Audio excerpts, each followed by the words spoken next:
కాంగ్రెస్ అగ్రనేత రాహుల్ గాంధీకి big shock తగిలింది. ఆయనపై గువాహటి పోలీస్ స్టేషన్లో కేసు నమోదైంది.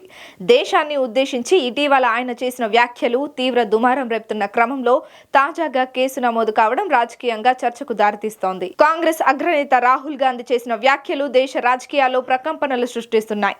ఢిల్లీలోని కాంగ్రెస్ నూతన కార్యాలయ ప్రారంభోత్సవ సందర్భంగా ఆయన మాట్లాడుతూ కాంట్రవర్సీ కామెంట్స్ చేశారు. బీజేపీ, ఆర్ఎస్ఎస్ దేశంలోని ప్రతి సంస్థను గుప్పిట్లో పెట్టుకున్నాయని, ప్రస్తుత పరిస్థితుల్లో బీజేపీ, ఆర్ఎస్ఎస్లతో పాటు దేశంతో కూడా తాము పోరాటం చేయాల్సి వస్తుందన్నారు. దీంతో ఒక్కసారిగా అగ్గిరాజుకుంది.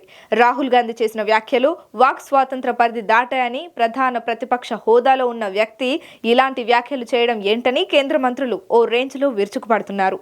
జాతీయ భద్రతకు రాహుల్ వ్యాఖ్యలు విఘాతం కలిగించే అవకాశం ఉందనే కామెంట్స్ కూడా వినిపిస్తున్నాయి. ఈ నేపథ్యంలో ఆయన వ్యాఖ్యలను తప్పుబడుతూ మోన్జిత్ చాటియా అనే వ్యక్తి ఫిర్యాదు చేశారు. దీంతో గువాహటి పిఎస్లో రాహుల్ గాంధీపై ఎఫ్ఐఆర్ నమోదైంది. రాహుల్ గాంధీ వ్యాఖ్యలు దేశంలో అశాంతిని నెలకొల్పుతామని, వేర్పాటువాదులను ప్రేరేపించేలా ఆయన మాట్లాడారని చాటియా తన ఫిర్యాదులో పేర్కొన్నారు.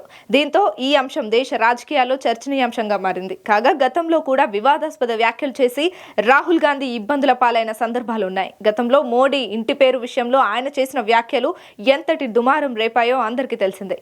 ఈ వ్యవహారంలో ఆయన జైలుకు కూడా వెళ్లాల్సి వచ్చింది. ఇప్పుడు ఏకంగా దేశాన్ని కించపరిచేలా ఆయన మాట్లాడారని కేసు నమోదు కావడంతో ఈ వ్యవహారం ఎటు దారితీస్తుందోనని ఆసక్తికరంగా మారింది.